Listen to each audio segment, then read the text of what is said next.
Hey guys, sorry. So apparently the first video didn't work. That's why this says about tomorrow, second try. It was a bad connection, and not half, but a lot of what I said got cut out. Plus, I had gone up the hill in our backyard, and I was extremely winded. So I'm sitting here in a really comfortable chair right now,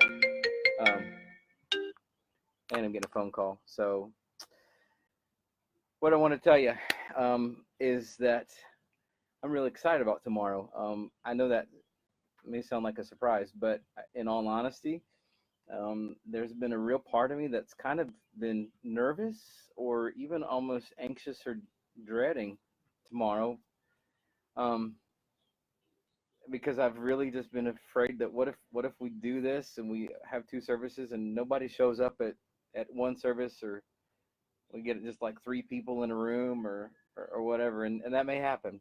It may happen. But this afternoon I was praying about tomorrow. I finished the final touches on the sermon for tomorrow and was praying about it. I was like, God, please just let some people show up at both services. And this is what I felt like, that it reminded me that our decision to go to two services wasn't about just about the service.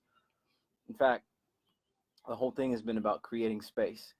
And it's not just space in our worship gatherings that he's called us to create. He's called us to create space for you to be able to connect with other family members. And so that's what I want to just challenge you to do tomorrow. You know that we have a 9 o'clock service and an 11 o'clock service instead of the 10:30, so 9 and 11. And I'm encouraging you to take advantage of the time before or after the service that you come to actually sit down with someone. There are tables in the cafe specifically for you to be able to sit with people tomorrow. Talk to somebody, get to know somebody. I've heard so many people say, we come, we don't really feel that connected, and it's hard. I understand that it's hard to feel connected when you just come in for a period of time, and you get some worship and you hear a message, and then you're dismissed, and you want to try to get to lunch and get home and take your nap, and yeah, it's hard to connect. So here's the deal. We're creating a space. We're creating a place for you to be able to connect with more people. I wish that you knew just half of the stories that I get to know as pastor of the people that are in our community of faith. We've got people that have stories that will just absolutely blow you away. The ways in stories of things that God has done in their lives, things that God has blessed them with, talent, skills, opportunities. And many of those stories you don't get to know because all you hear from is me or a worship team. And that's not bad. I'm not throwing a shade on the sermon or the worship, but God's giving us an opportunity. It's a gift to be able to spend some time together. And honestly, this is what he's doing to our whole body right now. He's encouraging us and creating opportunities and spaces for us to spend more time together. Ladies of our church were together today at a simulcast for Priscilla Shire. They're wrapping that up right now, and the guys of our church got together for breakfast this morning. A great group of guys got together. We get together every Wednesday night for a time of worship together and just spending time in the Word together. And so with that, there are gifts that are right there in front of us to be able to be together.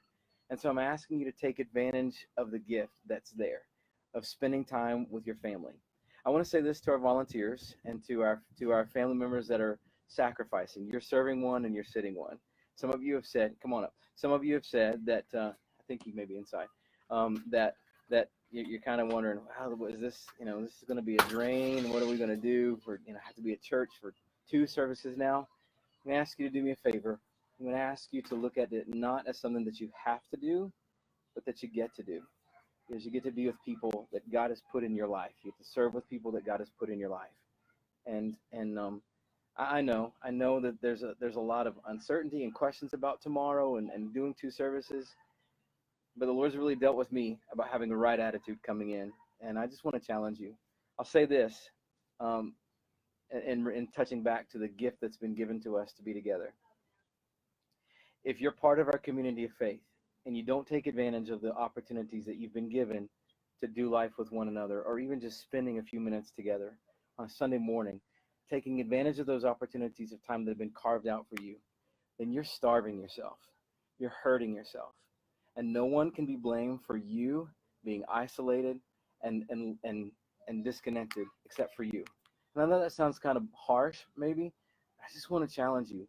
Take advantage of the opportunity, the gift that God is putting in front of you to be part of a community of faith.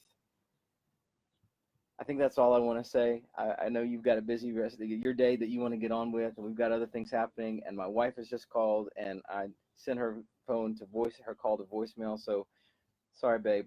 I love you, and I will see all of you guys tomorrow morning as we spend a great time together. I'm really looking forward to the message. I'm so excited about preaching it. I'm going to preach it twice tomorrow. I can't wait, and I hope that you'll be there. I love you guys.